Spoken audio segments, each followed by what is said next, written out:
Shalom from Jerusalem. This is TV7's Israel at War update.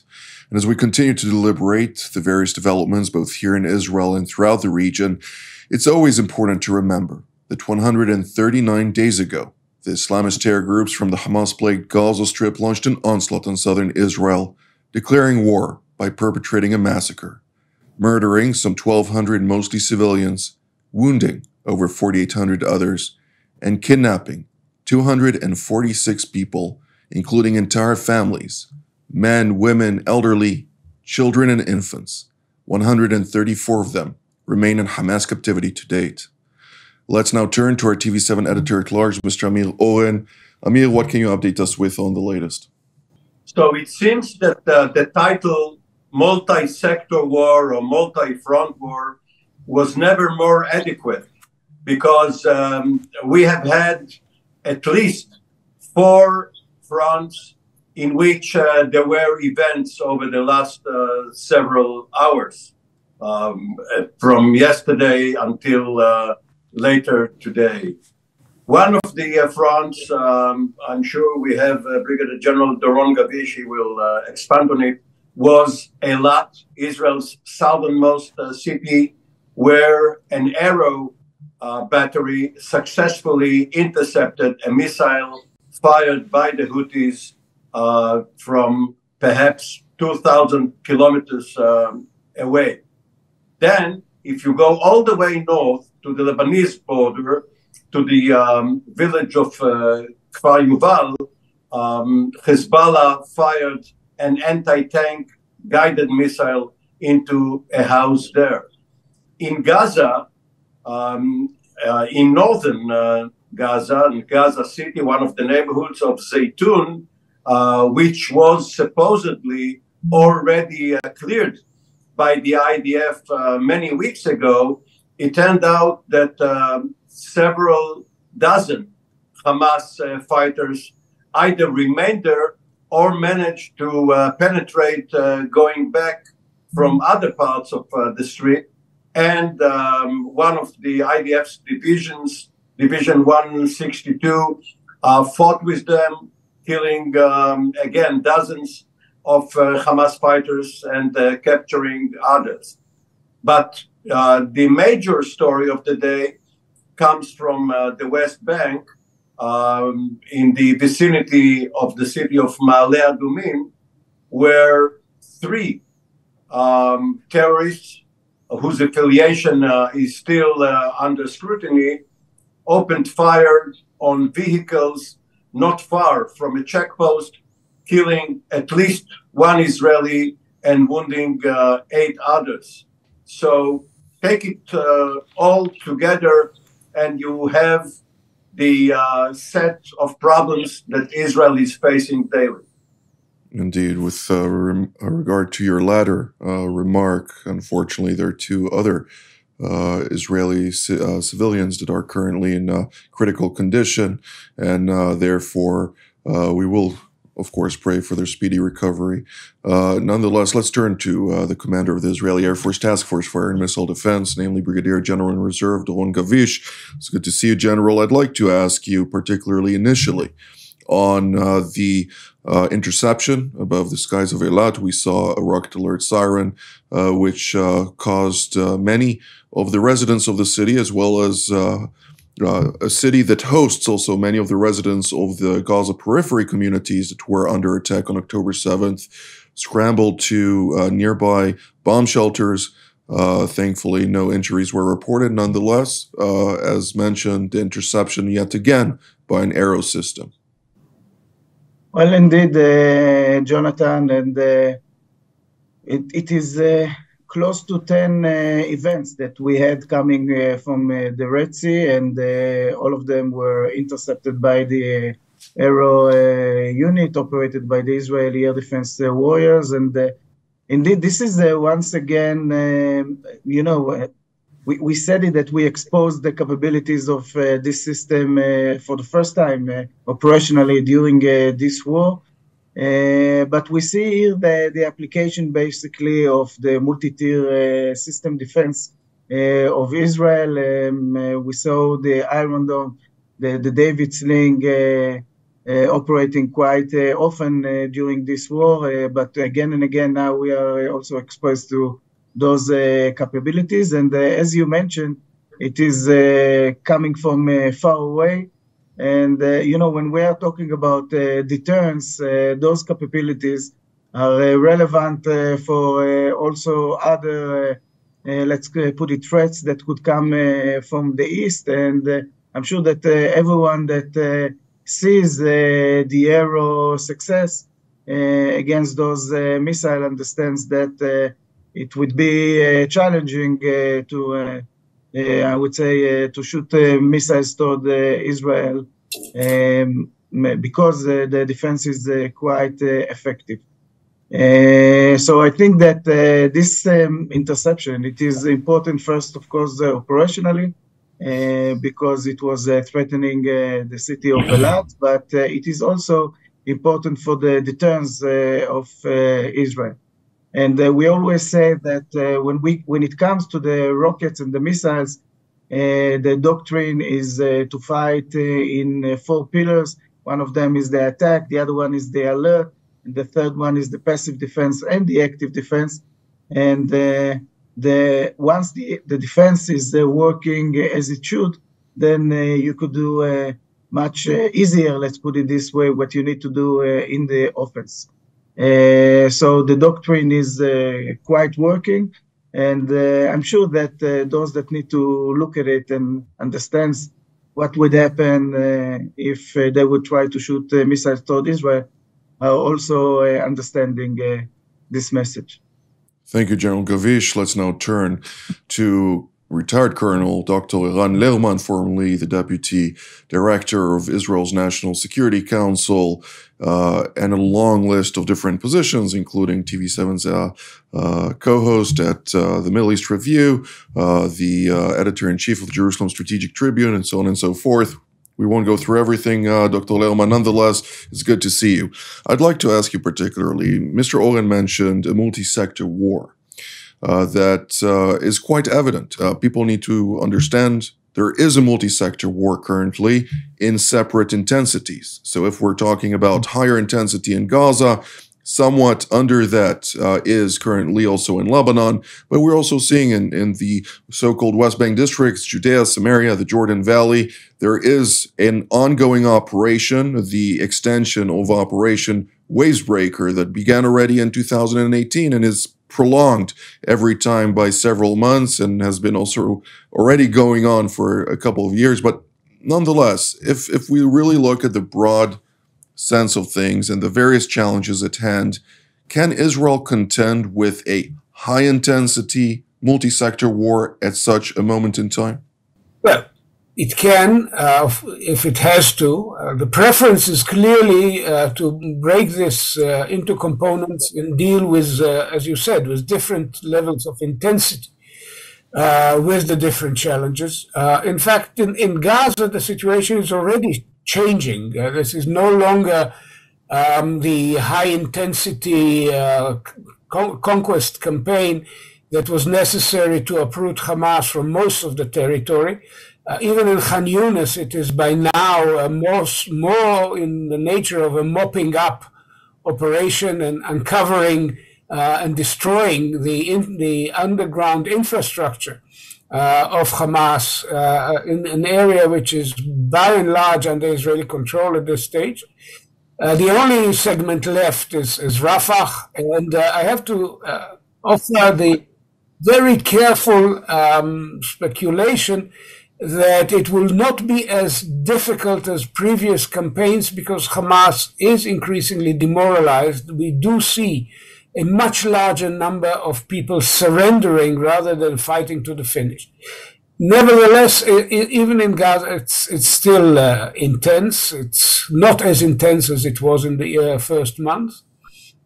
In the north, it's intensifying, but it is still, I would say, at the level of mid-intensity. It's not low intensity, but it's a mid-intensity confrontation. Hezbollah has huge capacities for a high-intensity conflict, but so does the Israeli Air Force and the Israeli military, and a very large segment of the reserve forces of the IDF were deployed right from the beginning to the north. So a full-scale war in the north is something that the IDF can handle, but knowing full well that it will involve a much higher level of casualties, both in the fronts of battle and in Israel's civil rear, in Israel's population centers. This is not something we cannot do, but we would prefer to see resolved otherwise. This is why Israel is allowing some leeway in the diplomatic effort to resolve this without war.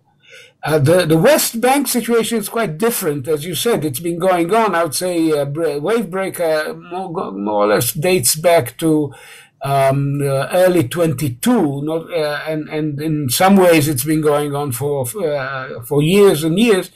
But there is a very high intensity effort to break the Hamas terror networks. Thousands have been apprehended and arrested. It is not totally effective. There have been terror attacks which took the lives of Israelis, mainly on the roads. But the Central Command, with the resources they have, are handling this in an impressive manner. In our other fronts, Israel continues to operate in Syria against the Iranian infrastructure there. And of course, there is the southern front where Israel contributes mainly in the sense of, as General Gavish said, frustrating the Houthi attacks, but there is an ongoing, of course, American, British, and European campaign. So it is a very complex situation. I hope the government of Israel will not compound this level of complexity by adding the Israeli Arab population to our list of enemies. They have been very disciplined and restrained in their reactions since October 7th. And I think that's to the credit of their leadership and their good sense of what the Israeli society can tolerate. Right now, as we head towards Ramadan, the question of whether of prayer on the Temple Mount, I think, should be handled very carefully and very wisely, so as not to add another front to the picture that we've been drawing here. Indeed. Well, let's take a few steps backwards, since you did mention also the ongoing negotiations right now. And Mr. Oren, I'd like to focus on that for a moment, since last night, Israeli War Cabinet Minister, Lieutenant General in reserve, or retired Lieutenant General Benny Gantz, came out and said that there is cautious optimism about potential advancement in finding an outline to a potential hostage deal, using those words in a very careful manner, speaking about this as a leadership responsibility to return the hostages back home. Nevertheless, he highlighted also that unless the hostages are returned, the war will continue. There won't be even 1 minute of a ceasefire, which obviously would also continue deep into the month of Ramadan and beyond that. The problem is that except for, let's say, a dozen people in the know, we are all at a disadvantage because we have no access to the most important information, and that is what is the real position and the real proposal or counter-proposal that Israel submitted. We know what the original position of Hamas was. It was termed delusional by Netanyahu, but we don't know how the negotiations advanced from that point because we only see the dark side of the moon and not our own. Mm-hmm. And if one can count on the experience and wisdom of Bill Burns, the director of the CIA, who is more of a seasoned diplomat than of a spy master, we must give him credit that he found a way to build a bridge between both sides. Whether this bridge, the arches, have met in the middle or are on the way there, we have no way of knowing. And it is encouraging, of course, that Benny Gantz found some vital signs in the patient who was earlier considered dormant in bed. But yes, let's hope that this is the case, because the clock is running. And, you know, we have, speaking about clocks, we have both an arms race, and while the arm is a very important limb, a part of the body, the brain is even more important. And along with the arms race, we have a brains race. And the other side is learning. Sometimes it's learning fast. It knows where Israel has a superiority. It is trying to go around it. And one of the measures of that is the reliance on anti-tank guided missiles, which are flown directly in the line of sight, the line of fire.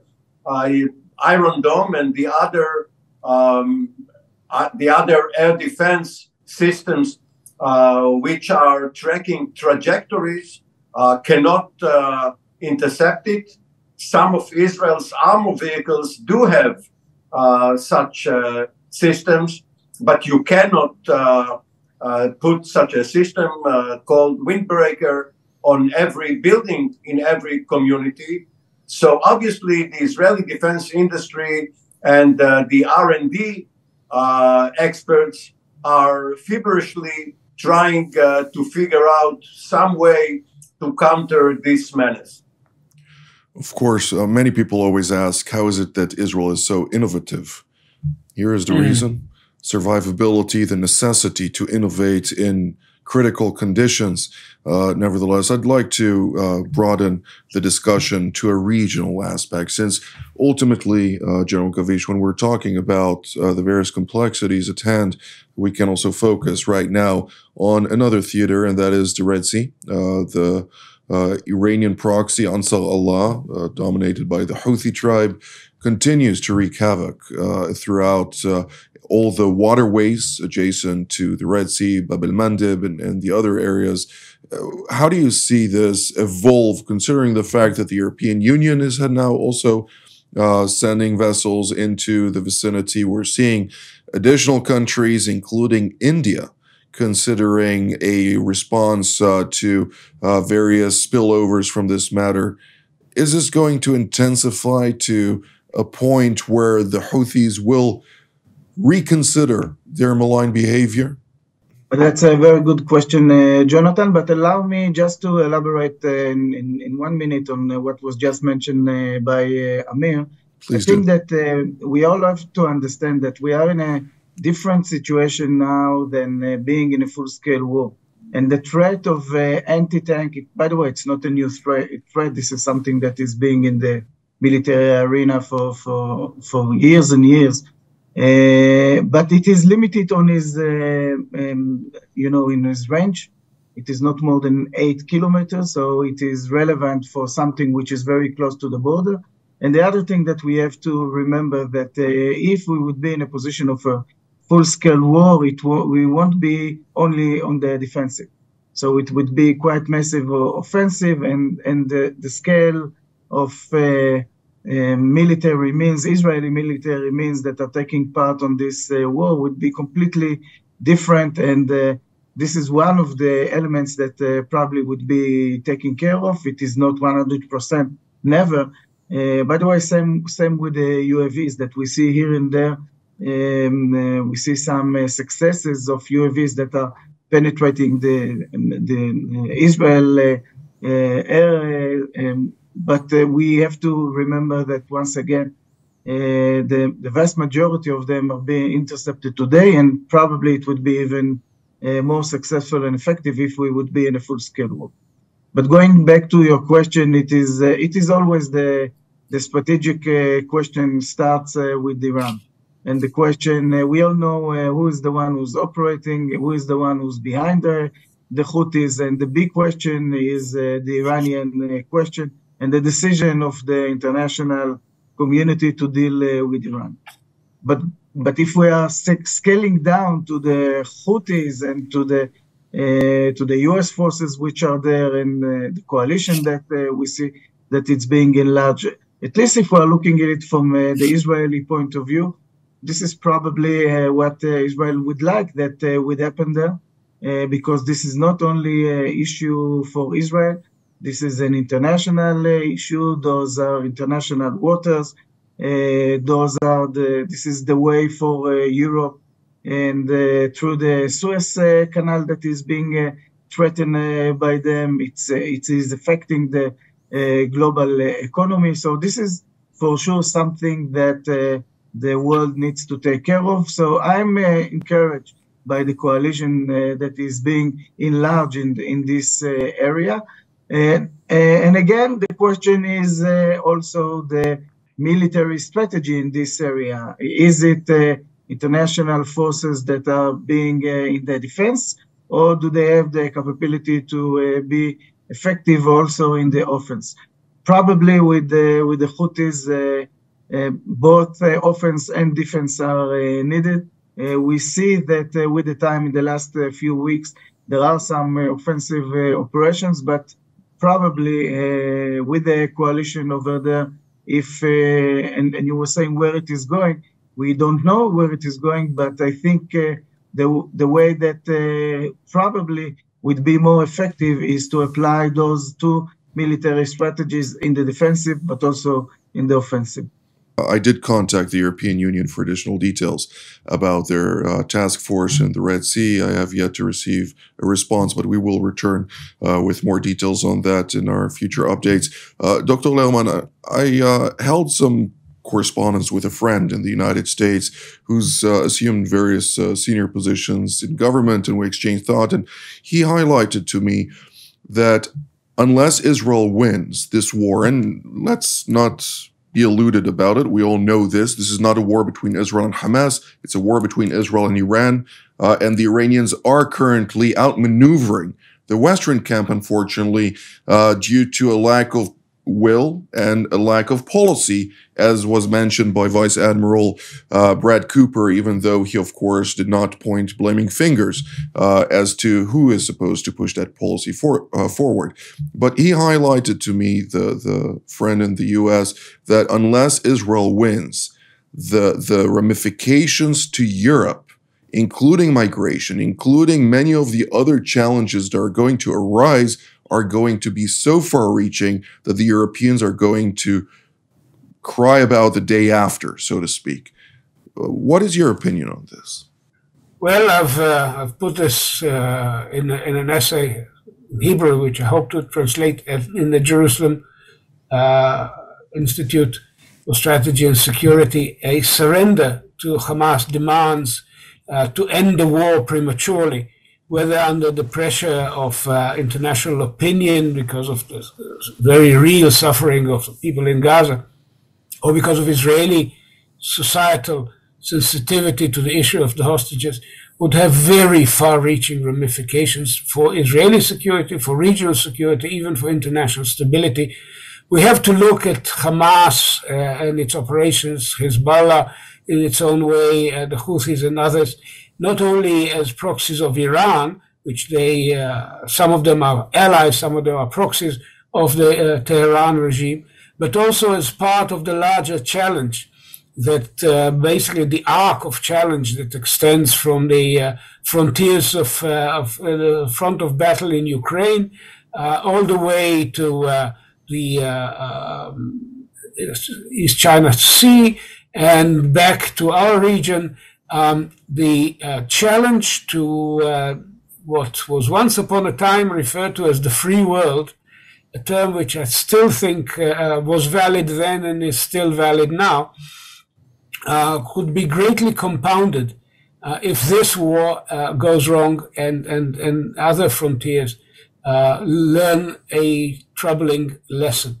Specifically in our own region, if Islamism which was dealt a few serious blows on the overthrow of Morsi in Egypt in 2013, the reconsideration for at least for a while of Turkish policy and the attempts to reconcile with the moderate forces in the region, the Abraham Accords, the signs of normalization, of budding normalization between Israel and other Arab countries, particularly Saudi Arabia. All of these were indicating one possible direction. And what Hamas did is to try and reverse all of this through extreme violence. And if they succeed in any way, the consequences for all forces of stability in the region, not only for Israel, would be very severe, with much broader consequences for the future, as you said, of Europe, and the southern flank of Europe, and further and much further beyond that. And for that, Europe needs to comprehend that it must prepare for the worst. But Mr. Oren, final sentence, you have 15 seconds. The Houthis are provoking a certain unnamed country which still has submarines, missile boats, and naval commandos, and who knows what will happen next. Indeed. Well, this is all the time that we have for today. I'd like to thank Dr. Eran Lerman, General Doron Gavish, and Mr. Amir Oren for taking out of your time to update us on the latest. I'd like to thank all of you at home as well. Until our next update from here in Jerusalem. Shalom.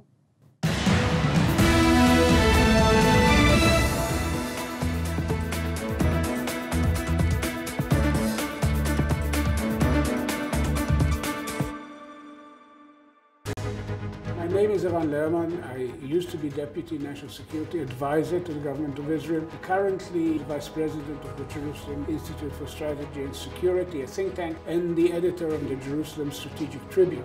For the last few years, I've been a regular panelist for TV7, a fantastic opportunity to bring deep and analytical perspectives to the debate over regional affairs, Israeli affairs, international affairs, in the company of some of the best minds in Israel.